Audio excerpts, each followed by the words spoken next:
Nakamura ba kami sa paggawa namin ng tuyo o baka naman napamahal? Hi guys, in this video, i-discuss ko kung magkano nga ba ang ginastos namin sa paggawa namin ng tuyo. Kung nakamura ba kami o mas mabuti na lang bumili na lang kami sa supermarket, mas madali pa yon at hindi nakakapagod. So ang isdang ginamit namin dito, ang tawag nila dyan ay sardines pero parang tamban lang din siya. Sa 1 kilo niyan, ang binayaran ko ay 1,500 dinar. Or kung sa Philippine Piso, ang equivalent niya ay nasa mga 270 pesos.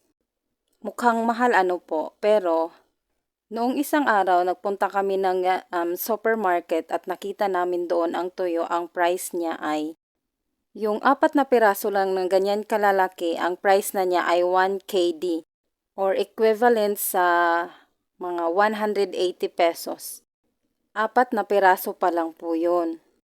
So yung ginawa kong tuyo ay nasa 12 pieces po siya. Kung ganyan kalalaki na tuyo ang binili namin sa supermarket tapos 12 pieces siya, so pumapatak na nasa 3 dinar na ang babayaran na. Kung nakatipid ba kami? Aba syempre naman po. Kung sa Jamia namin o sa supermarket namin yan siya binili, ang babayaran namin ay 3 dinar.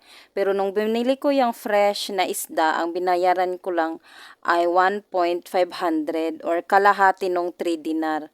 So, mas nakasave nga kami sa paggawa namin ng tuyo kaysa sa binili namin yan sa supermarket. So, mukhang nakatipid naman po kami ng kalahati nung dapat na babayaran namin sa supermarket. Ilang araw ko ba siyang ibinilad sa araw bago namin siya nakain? Well, dito sa Kuwait, ang temperature dito ay umaabot ng hanggang 50 degrees Celsius.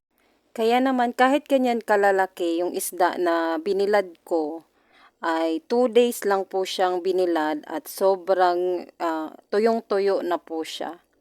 Yun lamang po. Maraming salamat po sa panonood. Ingat po kayo palagi at laban lang kahit hindi po tayo pinaglaban.